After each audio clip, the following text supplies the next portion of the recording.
ഈ വീഡിയോയിൽ നമ്മൾ ഡിസ്കസ് ചെയ്യാൻ പോകുന്നത് ജോബ് കോസ്റ്റിങ്ങിനെ കുറിച്ചാണ്. അപ്പോൾ ലാസ്റ്റ് സെമസ്റ്ററിൽ നിങ്ങൾ കോസ്റ്റിംഗ് എന്താണെന്നും how to ascertain the cost ഇതെല്ലാം നിങ്ങൾ പഠിച്ച കോസ്റ്റ് ഷീറ്റും എല്ലാം പഠിച്ചു വെച്ചിരിക്കുന്നതാണ്. അപ്പോൾ അതുമായിട്ട് ഏകദേശം റിലേറ്റഡ് ആയിട്ടുള്ള ഒരു ടോപ്പിക്കാണ് ജോബ് കോസ്റ്റിംഗ്. അപ്പോൾ കോസ്റ്റിംഗ് എന്താണെന്നൊക്കെ നിങ്ങൾക്കറിയാം. എന്തിനു വേണ്ടിയാണ് കോസ്റ്റ് അക്കൗണ്ടിങ് നമ്മൾ ചെയ്യാറുള്ളത്? Cost accounting helps a management in cost ascertainment, then cost control and cost reduction. ഇതാണ് main aspects. Cost accounting cost accounting maintain ചെയ്യുന്നതിൻ്റെ 3 പ്രധാന റീസൺസാണ്. One is for cost ascertainment. നമ്മൾ ഓരോ പ്രോഡക്റ്റിൻ്റെ അല്ലെങ്കിൽ സർവീസിൻ്റെ കോസ്റ്റ് അസർടൈൻ ചെയ്യുക. ഇത്ര രൂപ കോസ്റ്റ് ആവുമെന്ന് മനസ്സിലാക്കിയെടുക്കുക ഒരു പ്രോഡക്റ്റ് പ്രൊഡ്യൂസ് ചെയ്യുന്നതിന്. പിന്നീട് എന്താണ് കോസ്റ്റ് കൺട്രോൾ. ഈ കോസ്റ്റ് കൂടുതലാണെന്നുണ്ടെങ്കിൽ അതിനെ കൺട്രോൾ ചെയ്യുക, അതിനെ റെഡ്യൂസ് ചെയ്യുക. അപ്പോൾ ഇതിനൊക്കെ വേണ്ടി നമ്മൾ എന്ത് ചെയ്യണം? കോസ്റ്റ് അക്കൗണ്ടിങ് ചെയ്തേ മതിയാവുള്ളൂ. ഓക്കെ. അപ്പോൾ ഇതിൽ പറഞ്ഞ ഈ 3 പോയിന്റിൽ ഒരെണ്ണമെന്ന് പറഞ്ഞാൽ കോസ്റ്റ് അസർടൈൻമെൻറ്റ്. കോസ്റ്റ് അസർടൈൻമെൻറ്റ് എന്ന് പറഞ്ഞാൽ എന്താ?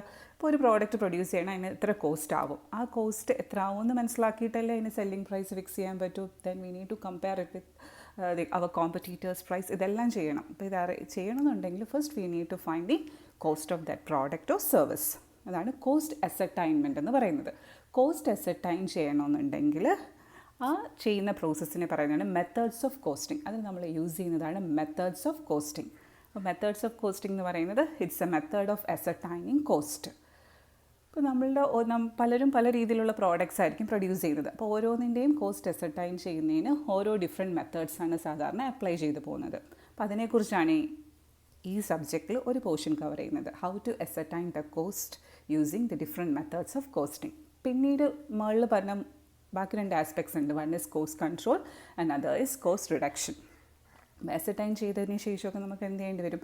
ഈ കോസ്റ്റ് കൂടുതലാണെങ്കിൽ അതിനെ കൺട്രോൾ ചെയ്യുകയും റെഡ്യൂസ് ചെയ്യേണ്ടിയൊക്കെ വരും. ആ സമയത്ത് നമ്മൾ അപ്ലൈ ചെയ്യുന്നതാണ് costing techniques. Costing techniques is used mainly for decision making. Cost കുറയ്ക്കണോ, എന്തുകൊണ്ട് കുറയ്ക്കണം, അല്ലെങ്കിൽ ഈ പ്രോഡക്റ്റ് നമ്മൾ പ്രൊഡ്യൂസ് ചെയ്യണോ അതോ അതിനെ ഡിസ്കാർഡ് ചെയ്യണോ, ഇങ്ങനെയൊക്കെയുള്ള തീരുമാനങ്ങൾ, മാനേജറൽ ഡിസിഷൻസ്, അല്ലെങ്കിൽ ഒരു ഓർഡർ അക്സെപ്റ്റ് ചെയ്യണോ വേണ്ടയോ, അത് നമ്മളെ പ്ലാൻ ചെയ്ത കോസ്റ്റിനെക്കാട്ടി കോസ്റ്റ് കൂടിയോ, ഇങ്ങനെയൊക്കെയുള്ള ഓരോ കാര്യങ്ങൾ തീരുമാനം എടുക്കുന്നതിന് വേണ്ടി നമ്മൾ യൂസ് ചെയ്യുന്നതാണ് കോസ്റ്റിംഗ് ടെക്നിക്സ്. അപ്പോൾ കോസ്റ്റിംഗ് മെത്തേഡ്സും ഉണ്ട്, കോസ്റ്റിംഗ് ടെക്നിക്സും ഉണ്ട്. ഇത് രണ്ടും നമ്മൾ ഈ സബ്ജക്റ്റിൽ പഠിക്കുന്നുണ്ട്. അപ്പോൾ ഇതിൽ ഞാനിപ്പം ഡിസ്കസ് ചെയ്യാൻ പോകുന്നത് കോസ്റ്റിംഗ് മെത്തേഡ്സിനെ കുറിച്ചാണ്. Methods means it's method of ascertaining the cost of the product. പല ഫേംസും പല മെത്തേഡ്സാണ് ഫോളോ ചെയ്യുന്നത്. മെയിനായിട്ടുള്ള കുറച്ച് മെത്തേഡ്സ് ഉണ്ട്. One is job costing, then batch costing, then process costing, then service costing. ഇങ്ങനെ കുറേ മെത്തേഡ്സ് ഇങ്ങനെ കുറേ മെത്തേഡ്സ് ഉണ്ട്. ഓരോ ഫേംസും ഓരോ മെത്തേഡാണ് അഡോപ്റ്റ് ചെയ്യുന്നത്. അപ്പോൾ അവിടെയുള്ള അവർ പ്രൊഡ്യൂസ് ചെയ്യുന്ന പ്രോഡക്റ്റിൻ്റെ നേച്ചറും കാര്യങ്ങളൊക്കെ അനുസരിച്ച് അവർ ഓരോ മെത്തേഡ്സ് അഡോപ്റ്റ് ചെയ്യും. നമ്മൾ ഒരു മെത്തേഡാണ് പഠിക്കാൻ പോകുന്നത്, ജോബ് കോസ്റ്റിംഗ്. ജോബ് കോസ്റ്റിംഗ് എന്ന് പറയുന്നത് അഡോപ്റ്റ് ചെയ്യുന്നതാണ്. എന്തിനു വേണ്ടി ഉപയോഗിക്കുന്നത്? Just to ascertain the cost of the product or service. അതിനുവേണ്ടി യൂസ് ചെയ്യുന്ന ഒരു മെത്തേഡാണ്, കോസ്റ്റ് അസർടൈൻ ചെയ്യാൻ ഉപയോഗിക്കുന്ന ഒരു മെത്തേഡാണ് ജോബ് കോസ്റ്റിംഗ്. എല്ലാ ബിസിനസ് കൺസേൺസും ജോബ് കോസ്റ്റിംഗ് വെച്ചായിരിക്കത്തില്ല കോസ്റ്റ് കണ്ടെത്തുന്നത്. അപ്പോൾ കോസ്റ്റ് എന്ന് പറഞ്ഞാൽ എന്തൊക്കെ ചേരുന്നതാണ്? ഒരു പ്രോഡക്റ്റ് പ്രൊഡ്യൂസ് ചെയ്യണമെങ്കിൽ എന്തൊക്കെ കോസ്റ്റ് ഉണ്ടാവും? മെറ്റീരിയൽ കോസ്റ്റ് വരും, ലേബർ കോസ്റ്റ് വരും, പിന്നീട് അതർ ഓവർഹെഡ്സ്, കുറേ ഓവർഹെഡ്, ഇതെല്ലാം കൂടെ കൂട്ടുന്നതായിരിക്കും നമ്മുടെ കോസ്റ്റ് ഓഫ് ദി പ്രോഡക്റ്റ്. അപ്പോൾ ജോബ് കോസ്റ്റിംഗ് സാധാരണ അപ്ലൈ ചെയ്യുന്നത് എങ്ങനെയുള്ള ഇൻഡസ്ട്രീസ് ആയിരിക്കുമെന്ന്. അതായത് ഒരു സ്പെസിഫിക് ഓർഡർ കിട്ടിയതിന് ശേഷമേ നമ്മൾ ആ പ്രോഡക്റ്റ് പ്രൊഡ്യൂസ് ചെയ്യുന്നുള്ളെങ്കിൽ, അല്ലെങ്കിൽ ആ സർവീസ് റെൻഡർ ചെയ്യുന്നുള്ളെങ്കിൽ, അങ്ങനെയുള്ള ജോബുകളുടെ കോസ്റ്റ് അസർടൈൻ ചെയ്യാൻ ഉപയോഗിക്കുന്ന മെത്തേഡിനെയാണ് ജോബ് കോസ്റ്റിംഗ് എന്ന് പറയുന്നത്. അപ്പോൾ ജോബ് കോസ്റ്റിംഗ് 1 മാർക്കിനോ 2 മാർക്കിനോ ചോദിക്കാറുണ്ട്. So job costing is a method of costing applied in those industries where jobs are executed as per orders received from customers. ഇത് കസ്റ്റമേഴ്സിൻ്റെ കയ്യിൽ നിന്ന് ഓർഡർ കിട്ടാതെ ഇവരൊരിക്കലും ഇത് പ്രൊഡ്യൂസ് ചെയ്ത് കീപ്പ് ചെയ്യത്തില്ല. ഇപ്പോൾ നമ്മൾ ഷോപ്പിൽ പോയി, സൂപ്പർ മാർക്കറ്റിൽ പോയി വാഷിംഗ് സോപ്പ് വാങ്ങുന്നു. ഇത് നമ്മുടെ ഓർഡർ അനുസരിച്ചാണോ? ഇപ്പോൾ ഞാൻ എന്ന് പറയുന്നത് എനിക്ക് അടുത്ത ആഴ്ചത്തേക്ക് വേണ്ടി ഇന്ന കളറിൽ ഇത്ര ഗ്രാം ഒരു സോപ്പ് വേണം, അതൊന്ന് പ്രൊഡ്യൂസ് ചെയ്ത് വെക്കണമെന്ന് പറഞ്ഞാൽ അങ്ങനെയാണോ നമ്മൾ സോപ്പ് വാങ്ങുന്നത്? അല്ല, ഇറ്റ്സ് ഓൾറെഡി പ്രൊഡ്യൂസ്ഡ്. അത് ഡിമാൻഡ് അനുസരിച്ച് അത് പ്രൊഡ്യൂസ് ചെയ്ത് വെക്കും. പക്ഷേ എനിക്ക് എൻ്റെ വീട്ടിന് ഒരു ഗേറ്റ് പണിഞ്ഞെടുക്കണം. അപ്പോൾ അതിന് ഞാൻ ഒരു ഡിസൈനൊക്കെ വരച്ച് വെച്ചിട്ടുണ്ട്.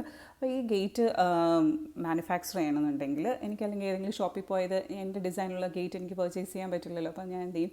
ആ എഞ്ചിനീയറിംഗ് വർക്ക്ഷോപ്പിൽ പോയി ഈ സ്പെസിഫിക് ഓർഡർ കൊടുക്കും. ആ ഓർഡർ കിട്ടിയതിന് ശേഷമേ അവർ ആ പ്രോഡക്റ്റ് പ്രൊഡ്യൂസ് ചെയ്തുള്ളൂ. അങ്ങനെയുള്ള കമ്പനീസ് യൂസ് ചെയ്യുന്ന മെത്തേഡാണ് ജോബ് കോസ്റ്റിംഗ്. അതായത് ഒരു കസ്റ്റമറിൻ്റെ കയ്യിൽ നിന്ന് സ്പെസിഫിക് ഓർഡർ കിട്ടിയതിന് ശേഷം മാത്രം ജോബ് ചെയ്യുന്നതിനെയാണ് ജോബ് കോസ്റ്റിംഗ് എന്ന് പറയുന്നത്.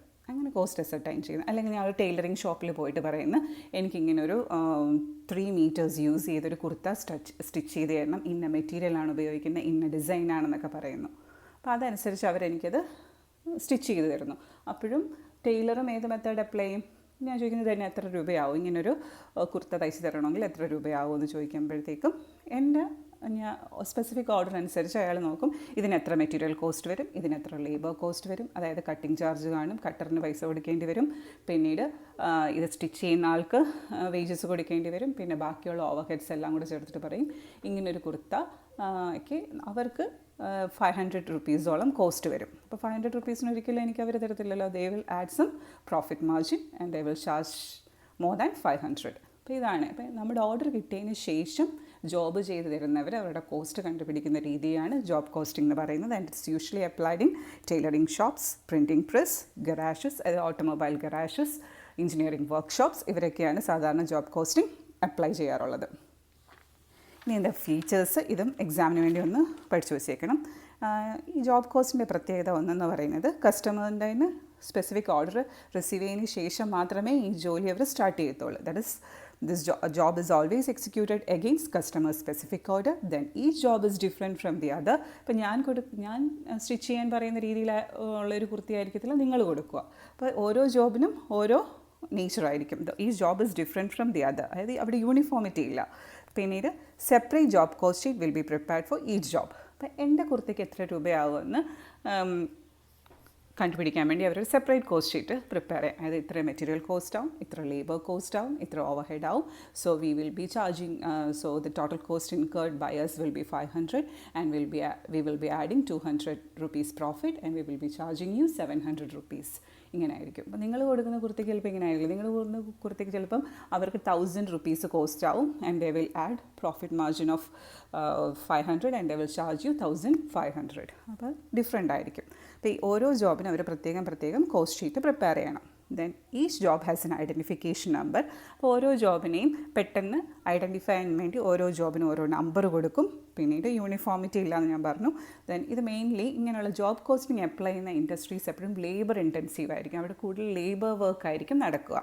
നിങ്ങൾ ടൈലറിംഗ് ഷോപ്പ് എടുത്താലും അല്ലെങ്കിൽ ഏതെങ്കിലും ഓട്ടോമൊബൈൽ ഗരാഷസ് എടുത്താലും അല്ലെങ്കിൽ എഞ്ചിനീയറിംഗ് വർക്ക്ഷോപ്പ് എടുത്താലും അവിടെ എല്ലാം ലേബർ ഇൻറ്റൻസീവ് പ്രൊഡക്ഷനാണ് നടക്കുന്നത്. അപ്പോൾ ഇതാണ് ജോബ് കോസ്റ്റിംഗിൻ്റെ ഫീച്ചേഴ്സ്. പിന്നെ അറിയേണ്ട ഒരു പോയിൻ്റാണ് ജോബ് കോസ്റ്റിംഗ് പ്രൊസീജിയർ. അപ്പോൾ ജോബ് കോസ്റ്റിംഗ് ഫോളോ ചെയ്യുന്ന കൺസേൺസ് കുറച്ച് സ്റ്റെപ്സ് ഫോളോ ചെയ്യണം. അതെന്തൊക്കെയാണെന്ന് ഇതും സാധാരണ എക്സാമിന് ചോദിക്കാറുണ്ട് 4 മാർക്സിനൊക്കെ.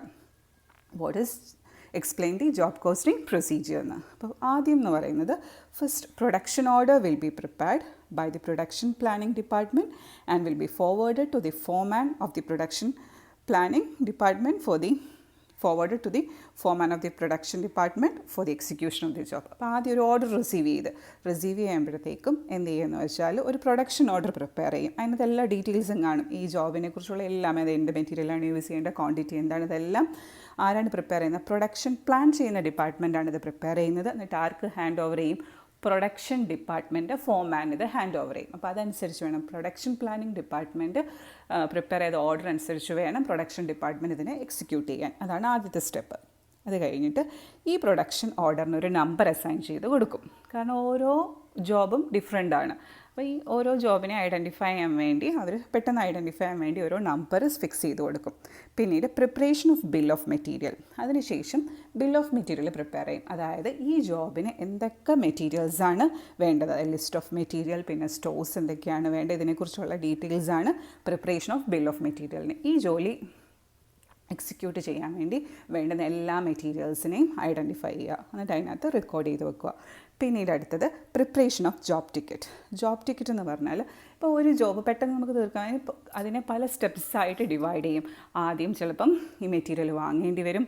പിന്നീട് ഇപ്പോൾ കുർത്തയാണെങ്കിൽ മെറ്റീരിയൽ വാങ്ങണം, ഈ മെറ്റീരിയലിനെ കട്ട് ചെയ്യണം, പിന്നീട് ഇത് സ്റ്റിച്ചിങ് പ്രോസസ്സ് ഉണ്ട്, പിന്നീട് അയണിങ് ഉണ്ട്, ഇങ്ങനെ ഓരോ സ്റ്റെപ്സ് ഉണ്ട്. അപ്പോൾ ഓരോ സ്റ്റെപ്പ് ബൈ സ്റ്റെപ്പായിട്ട് ഇവരിങ്ങനെ ഡോക്യുമെൻ്റ് ചെയ്യും. ഓരോ ജോബ് കഴിയുമ്പോഴത്തേക്കും അത് അതിനെ ഡിറ്റാച്ച് ചെയ്യും. കാരണം ആ ജോബ് ഫിനിഷ് ചെയ്തല്ലോ. അപ്പോൾ നമുക്കറിയാം വർക്ക് ഇൻ പ്രോഗ്രസ് എങ്ങനെയാണ്. അപ്പോൾ നോക്കിയപ്പോൾ അപ്പം ഞാൻ വിളിച്ച് ചോദിക്കുന്നു ഈ ടൈലറിനോട് എന്തായി. അപ്പോൾ അവർ പറയുന്നത് ആ കട്ടിംഗ് ഒക്കെ കഴിഞ്ഞു, സ്റ്റിച്ചിങ് തുടങ്ങി. കാരണം അവരത് പ്രോപ്പറായിട്ട് അക്കൗണ്ട് ചെയ്ത് പോകുന്നുണ്ടായിരുന്നു. അതിനെയാണ് പ്രിപ്പറേഷൻ ഓഫ് ജോബ് ടിക്കറ്റ് എന്ന് പറയുന്നത്. It's a document to ascertain the progress of a job at each operation, and it contains several detachable portions, each of which is detached and sent by the foreman to the production planning department. ഓരോന്ന് തീരുമ്പം അത് production planning ഡിപ്പാർട്ട്മെൻറ്റിനെ inform ചെയ്യും. അതാണ് 4th step. പിന്നീടുള്ള step എന്ന് പറയുന്നത് preparation of job cost sheet. Job cost sheet എന്ന് പറഞ്ഞാൽ എന്താണ്? നിങ്ങൾ പഠിച്ചിട്ടുള്ളതാണ് ലാസ്റ്റ് സെമസ്റ്ററിൽ. കോസ്റ്റ് ഷീറ്റ് തന്നെ. അതായത് ഈ ജോബിന് വേണ്ടുന്ന മെറ്റീരിയൽ എത്രയാണ്, ലേബർ എത്രയാണ്, ലേബർ കോസ്റ്റ് എത്രയാണ്, ബാക്കിയുള്ള ഓവർ ഹെഡ്സ് എത്രയാണ്, അങ്ങനെ ടോട്ടൽ കോസ്റ്റ് എത്ര ആവും ഈ ജോബിന്. ഈ ജോബ് കംപ്ലീറ്റ് ചെയ്യുമ്പോഴത്തേക്കും എത്ര കോസ്റ്റ് നമുക്ക് ഇൻകർ ചെയ്യും. ഓക്കെ, അത് കഴിയുമ്പോഴത്തേക്കും അടുത്ത സ്റ്റെപ്പ് എന്ന് പറയുന്നത് ജോബ് കംപ്ലീഷൻ റിപ്പോർട്ട്. അതായത് ജോബ് കംപ്ലീറ്റ് ആയെന്നുള്ള റിപ്പോർട്ട് പ്രിപ്പയർ ചെയ്യണം. It is prepared by the manufacturing department. ആരെ ഇതിൽ മെയിനായിട്ട് ഇൻവോൾവ് ചെയ്യുന്നത് മാനുഫാക്ചറിങ് ഡിപ്പാർട്ട്മെൻറ്റാണ്. പ്രൊഡക്ഷൻ പ്ലാനിംഗ് ഡിപ്പാർട്ട്മെൻറ്റ് ഒരു മാർഗ്ഗരേഖ തയ്യാറാക്കി കൊടുക്കുന്നതേ ഉള്ളൂ. ഇതിൽ ഡയറക്റ്റായിട്ട് ഇൻവോൾവ് ചെയ്യുന്നത് മാനുഫാക്ചറിങ് ഡിപ്പാർട്ട്മെൻറ്റാണ്. അപ്പോൾ ഇവർ job completion report will be prepared by the manufacturing department and be submitted to the planning department and a copy will be forwarded to the costing department also. It contains details of each element of cost. എല്ലാ cost അവർ എന്തൊക്കെ elements of cost incur ചെയ്തിട്ടുണ്ട് അതിനെക്കുറിച്ചുള്ള എല്ലാ ഡീറ്റെയിൽസും ഈ job completion റിപ്പോർട്ടിൽ കാണും.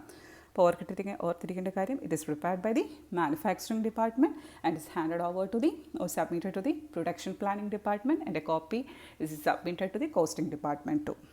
ഫൈനൽ സ്റ്റെപ്പ് എന്ന് പറയുന്നത് ascertainment of profit or loss. അപ്പോൾ അതായത് ഈ ജോബ് കംപ്ലീറ്റ് ചെയ്യുമ്പോഴത്തേക്ക് നമുക്ക് പ്രോഫിറ്റ് ഓർ ലൂസ് ആണോ എന്ന്. അപ്പം ഞാൻ പറഞ്ഞു, ഞാൻ ഒരു കുർത്ത തയ്ക്കാൻ കൊടുത്തിരുന്നു. അപ്പോൾ ടൈലർ അതിനെ എസ്റ്റിമേറ്റ് ചെയ്ത് അപ്പോൾ 500 രൂപ കോസ്റ്റ് ആവുമെന്നാണ് എസ്റ്റിമേറ്റ് ചെയ്തത്. എന്നിട്ട് അയാൾ 200 റുപ്പീസ് പ്രോഫിറ്റും കൂടെ ചേർത്ത് എന്നോട് പറഞ്ഞ സെല്ലിംഗ് പ്രൈസ് എന്ന് പറയുന്നത് 700 ആണ്. അപ്പോൾ 700 റുപ്പീസ് അയാൾക്ക് കിട്ടുവാണെങ്കിലും അയാളുടെ കോസ്റ്റ് എത്രയാണ്? 500 രൂപ അയാൾ സ്പെൻഡ് ചെയ്തതാണ്. അപ്പോൾ അയാൾക്ക് അതിൽ നിന്ന് കിട്ടുന്ന പ്രോഫിറ്റ് എത്രയാണ്? 200. അതേപോലെ ഓരോ ജോബിനും പ്രോഫിറ്റ് ആണോ ലോസ് ആണോ എന്ന്. അതായത് ഞാൻ ഈ ജോബ് കൊടുക്കുന്നതിന് മുന്നേ പറഞ്ഞതാണ് 700. ചിലപ്പോൾ ഇയാളിത് യഥാർത്ഥത്തിൽ തയ്ച്ചു വരുമ്പോഴത്തേക്ക് ഇയാൾക്ക് കോസ്റ്റ് 800 ആയെന്ന് വെച്ചോ. അതായത് 500 അയാൾ എസ്റ്റിമേറ്റ് ചെയ്തത്. But he incurred a cost of 800. പക്ഷേ ഞാൻ എത്ര രൂപയെ കൊടുക്കുകയുള്ളൂ? ഞാൻ 700 പേ ചെയ്യൂ. കാരണം എന്ന് വെച്ചാൽ അയാൾ എന്നോട് 700 കംപ്ലീറ്റ് ചെയ്ത് തരാമെന്ന് പറഞ്ഞതാണ്. അപ്പോൾ he will incur a loss of 100. അപ്പോൾ അതാണ് ചിലപ്പം ജോബ് കംപ്ലീറ്റ് ചെയ്യുമ്പോഴത്തേക്ക് ഒന്നീ പ്രോഫിറ്റ് ആവാം, അല്ലാന്നുണ്ടെങ്കിൽ ലോസ് ആവാം. അതും ചെക്ക് ചെയ്ത് ഫൈനലൈസ് ചെയ്യണം. അപ്പോൾ ഇതാണ് ജോബ് കോസ്റ്റിങ്ങിൻ്റെ പ്രൊസീജിയർ. ഇനി കോസ്റ്റ് ഷീറ്റ് എങ്ങനെയാണ് പ്രിപ്പയർ ചെയ്യുന്നതെന്ന് പറയാം. അതിൽ പറയേണ്ട ആവശ്യമൊന്നുമില്ല, ലാസ്റ്റ് സെമസ്റ്ററിൽ നിങ്ങൾ പഠിച്ചിട്ടുള്ളതാണ്. Anyway I will just repeat it. First ഇപ്പോൾ നമ്മൾ ഓരോ ജോബിന്, ഇന്ന ജോബിന് ഇപ്പോൾ ഈ കുർത്ത തയ്ക്കാൻ വേണ്ടി എത്ര മെറ്റീരിയൽ കോസ്റ്റ് ആവുന്നു, പിന്നീട് എത്ര ലേബർ കോസ്റ്റ് ആവുന്നു. ലേബർ കോസ്റ്റൊക്കെ പഠിച്ചിട്ടുണ്ട്, എങ്ങനെയാണ് ലേബർ കോസ്റ്റ് കാൽക്കുലേറ്റ് ചെയ്യുന്നതെന്ന്. either on time rate system or piece rate system. Time rate system ആണെന്നെങ്കിൽ number of hours into rate per hour സാധാരണയായിട്ട്. പിന്നീട് പീസ് റേറ്റ് ആണെങ്കിൽ number of units into rate per unit. അങ്ങനെയാണ് labour കോസ്റ്റിനെ calculate ചെയ്യേണ്ടത്. പിന്നീട് direct expense, designers ഫീ അങ്ങനെ എന്തെങ്കിലും ഉണ്ടെങ്കിൽ പ്രൈം കോസ്റ്റ് കിട്ടും. ഈ പ്രൈം കോസ്റ്റ് എന്നൊക്കെ പറഞ്ഞ് എഴുതണമെന്നൊന്നുമില്ല, എല്ലാ കോസ്റ്റും കൂടി നിങ്ങൾ ആഡ് ചെയ്ത് വെച്ചാലും മതി. ഇവിടെ ഞാൻ എഴുതാൻ പറ്റുന്ന ഒരു ക്വസ്റ്റ്യൻ ആണെങ്കിൽ എഴുതി പോകും, അത്രയേ ഉള്ളൂ. അല്ലെങ്കിൽ ഈ സ്റ്റെപ്സ് കമ്പൽസറി ഒന്നും അല്ല, നിങ്ങൾക്ക് എല്ലാ കോസ്റ്റും കൂടെ ആഡ് ചെയ്യാം. ഇപ്പോൾ മെറ്റീരിയൽ കോസ്റ്റ്, ലേബർ കോസ്റ്റ് ഉണ്ടാവാം, പിന്നീട് ഡയറക്റ്റ് എക്സ്പെൻസ് ഉണ്ടാവാം, പിന്നീട് ഫാക്ടറി കോസ്റ്റും കൂടെ ആഡ് ചെയ്യുമ്പോൾ വർക്ക് കോസ്റ്റ് കിട്ടും. പിന്നീട് office over head, selling over head ഉണ്ടെങ്കിൽ അത്, കോസ്റ്റ് ഓഫ് പ്രൊഡക്ഷൻ, ഇതായിരിക്കും നമ്മുടെ കോസ്റ്റ്. പിന്നീട് സെല്ലിംഗ് പ്രൈസ് ഫിക്സ് ചെയ്യും. ഇപ്പോൾ കോസ്റ്റ് ഓഫ് പ്രൊഡക്ഷൻ സപ്പോസ് 500 ആയെന്ന് വെച്ചോ, നമ്മൾ പ്രോഫിറ്റ് ഒരു 200 രൂപ പ്രോഫിറ്റും കൂടെ ആഡ് ചെയ്യാൻ തീരുമാനിച്ചു. അങ്ങനെ നമ്മൾ കസ്റ്റമറിനോട് പറയുന്നു we will cell it for ₹700. ഇപ്പോൾ 700 റുപ്പീസിന് നിങ്ങൾക്ക് പ്രോഡക്റ്റ് അവൈലബിൾ ആക്കി തരാമെന്ന് പറയുന്നു. ഇതാണ് കോസ്റ്റ് ഷീറ്റ് എന്ന് പറയുന്നത്. ഓരോ ജോബിനും ഓരോ കോസ്റ്റ് ഷീറ്റ് പ്രിപ്പയർ ചെയ്യണം. കാരണം ഒരു ജോബും ഐഡൻറ്റിക്കൽ അല്ല. ഈ job is different from each other. കാരണം ഓരോ കസ്റ്റമേഴ്സിനും ഓരോ ടൈപ്പ് ഓഫ് ഡിസ്ക്രിപ്ഷനും ക്വാണ്ടിറ്റിയും ക്വാളിറ്റിയും ഒക്കെ ആയിരിക്കും ഉണ്ടാവുക. അപ്പോൾ ഇതാണ് ജോബ് കോസ്റ്റ് ഷീറ്റിൻ്റെ ഫോമാറ്റ്. പിന്നെ അടുത്ത വീഡിയോയിൽ നിങ്ങൾക്കിത് എങ്ങനെയാണ് ചെയ്യുന്നതെന്ന് എക്സ്പ്ലെയിൻ ചെയ്തു തരാം. പ്രോബ്ലംസ് ഒക്കെ വന്നാൽ നിങ്ങൾ എങ്ങനെ സോൾവ് ചെയ്യും, how to find the cost of a job, അതാണ് അടുത്ത വീഡിയോയിൽ എക്സ്പ്ലെയിൻ ചെയ്യാൻ പോകുന്നത്. Thank U.